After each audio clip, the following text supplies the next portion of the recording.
Hey guys, Eric here, and I was really just going to do a short on this game, but then I realized that this game meant too much to me to just dedicate a short to it, and I had to make it a whole backlog video. So that's what I'm doing right now. This is a game that really triggers nostalgia for me, and that's for a few reasons. One, because it's so old, but also because it was one of the first games I was ever introduced to, one of the first video games I was ever introduced to. So this is an interesting game, and if you're an old gamer like me, you probably know about this game. If you're a new gamer, you may have never heard of it, but it's a fun one. This is Wizards of War.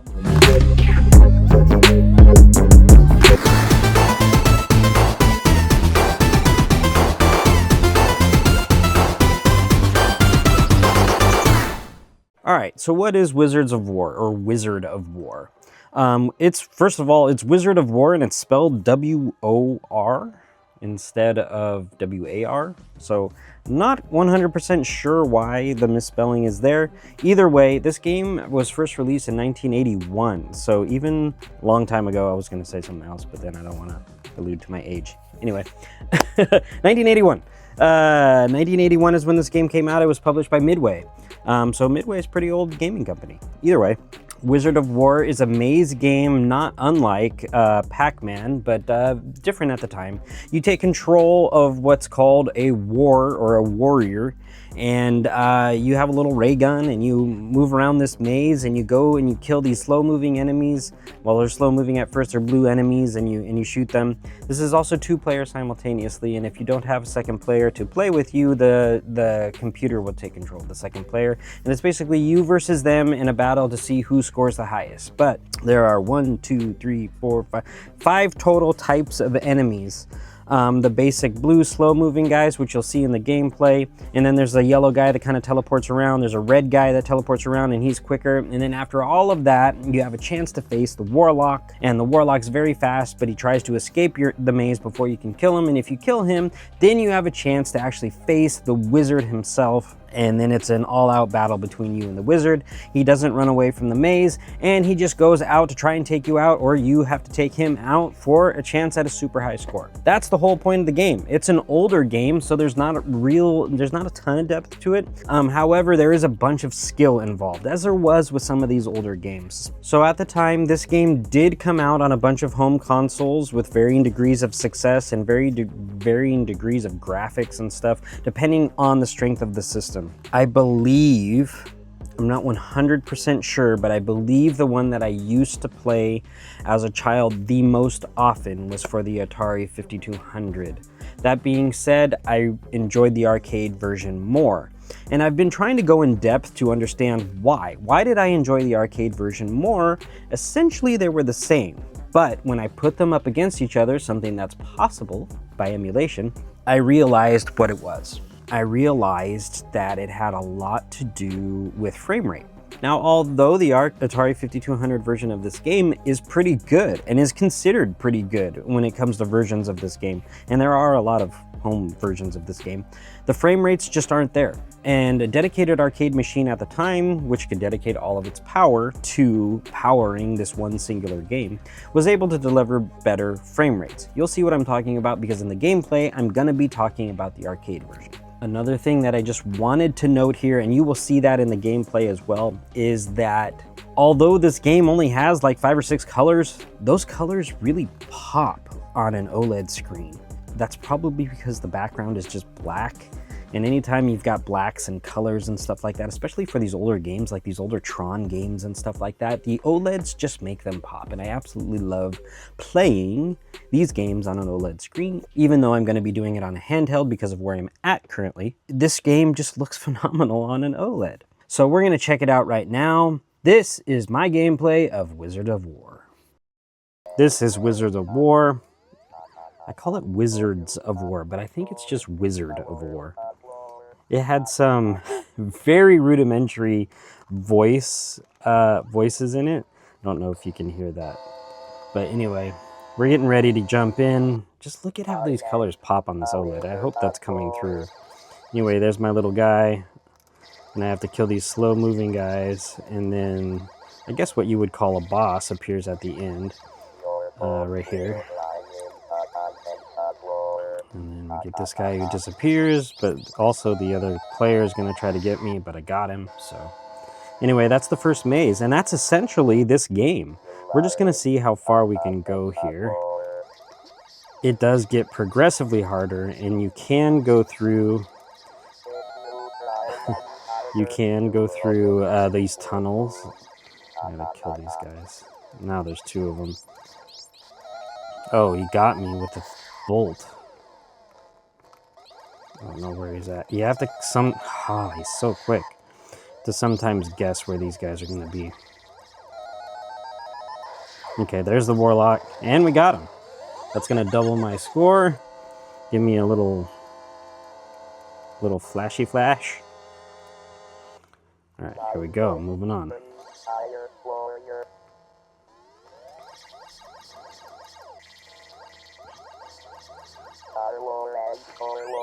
You can shoot projectiles, as you saw that I did there, to interrupt them so they don't just automatically kill you. We got 4 bosses this time, and I don't know where they're at. I'm gonna stay right here in case they come after me. Okay, there's 2. Okay, where's the Warlock? Got him again. We're gonna double that score again. Haven't seen the Wizard yet. We got a bonus life there.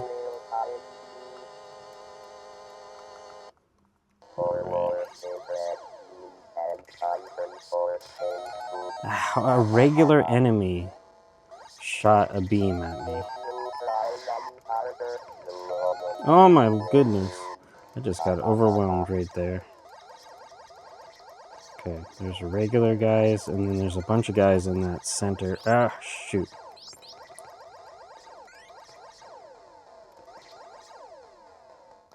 Oh, I was facing the wrong way. Oh, my CPU partner died. Oh, he went through the locked tunnel. Where's the Warlock? Oh, I missed him. He escaped. That's okay. All good. I'm gonna see if I can get a Wizard to appear. But this game actually gets super hard.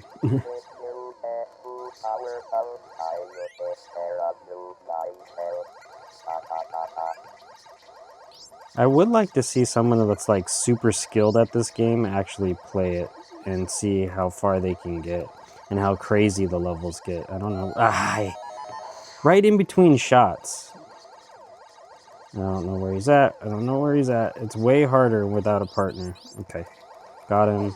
Okay, Warlock is gonna escape. Oh, no, I got him. Okay, do we get a Wizard? No Wizard. The original arcade cabinet for this was very, very simple, as most cabinets were at the time. Just pretty much included 1 joystick and then 1 button, I believe. But it had this art on the side that you can see on the side bezels here. If I owned some older cabinets, I would definitely own this cabinet. It's a simple game, but, you know, it's a game that I love. I will say, what I was saying is the home console version does take a lot longer to ramp up as far as difficulty goes than this one. And I'm glad that was done because it makes the home console versions much more friendly. This, of course, was in an arcade designed to eat up your quarters. But as I said, the frame rates and colors, I feel like, are just more vibrant and better in the arcade version. Got him. There's the Wizard. We got a Wizard spawn. And he got me. You only get 1 shot. And then the game laughs at you. We're gonna try to get I want to try and kill the Wizard. When you are playing 2 players, you are, you know, you're kind of on the same team, but you are also kind of against each other. I don't know how okay, we got that guy. Because you can still continue to take out your other player. And I don't know if that's beneficial to me. Because I do kind of need him to help distract some of these enemies, and I keep killing him. So maybe I shouldn't do that. Nah. All right, now these guys are gonna get faster. I don't know where they are. Come around, come around, come around.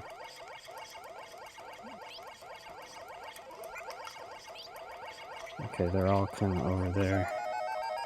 I got 1, 2. Okay, Warlock, where you going? Come up, come up, come up. Oh, he got him. There's the wizard. Got him! Got him! And I got a bonus player. All right, let's take this one and see how far we can get.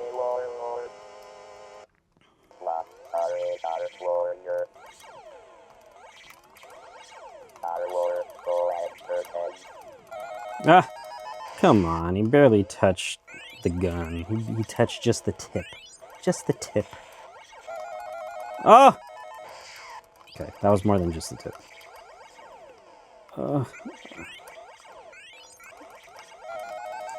Knew it. Knew that was gonna happen.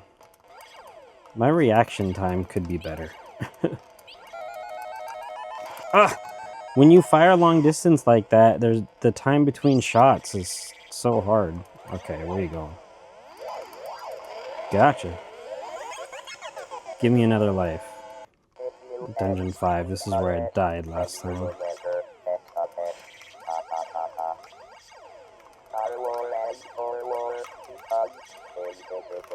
I wish I could understand fully what the guy said, what the machine is telling me. I think he's just kind of laughing at me. I'm gonna go over here. I don't know. Oh, there you are. Oh my gosh. Come on, Warlock. Warlock, come down this way. Give me a wizard. Alright, give me an extra life then. I don't know the mechanics behind why sometimes it's like I can teleport backwards and avoid being hit. I don't know what the mechanics are of that. Is that the only guy left? No, there's another one somewhere. Okay, Warlock, you coming down here? You're escaping. Alright, but I'm on Dungeon 7. I only have 1 life left. For the dungeon, it's almost like you just stay here and shoot, but you can't do anything. Okay. There is a map here that kind of tells you where things are that I'm not paying attention to. Either way, that's Wizards of War. Let me go to final thoughts on that. That's Wizard of War for the Atari, various Ataris, but developed by Midway in 1981, came out in arcades. I played this at the Great Entertainer down in Walnut Creek, California, which was one of my favorite arcades growing up, and that was the arcade that kind of specialized in older games at the time, or classic games at the time, but still drew a large crowd, and I absolutely loved that. Loved playing that in that arcade and loved playing this game specifically in that arcade. I don't know if this game will appeal to a new audience. Maybe it will, maybe it won't. Leave a comment below, let me know. Give this game a shot. Let me know if it's something that still holds up to this day. In my opinion, it does, but that might just be my nostalgic heart talking, so I'm not sure. But I don't know, either way, I'd love to hear from you. Give me that, hit that like, hit that subscribe, hit that notification bell. It really helps my channel. I'm trying to build it up to 500 subscribers, hopefully by the end of the year. Which is fast coming upon us. Either way, thank you for joining me for this episode of Backlog Arcade. I'll see you on the next one. Till then, happy gaming.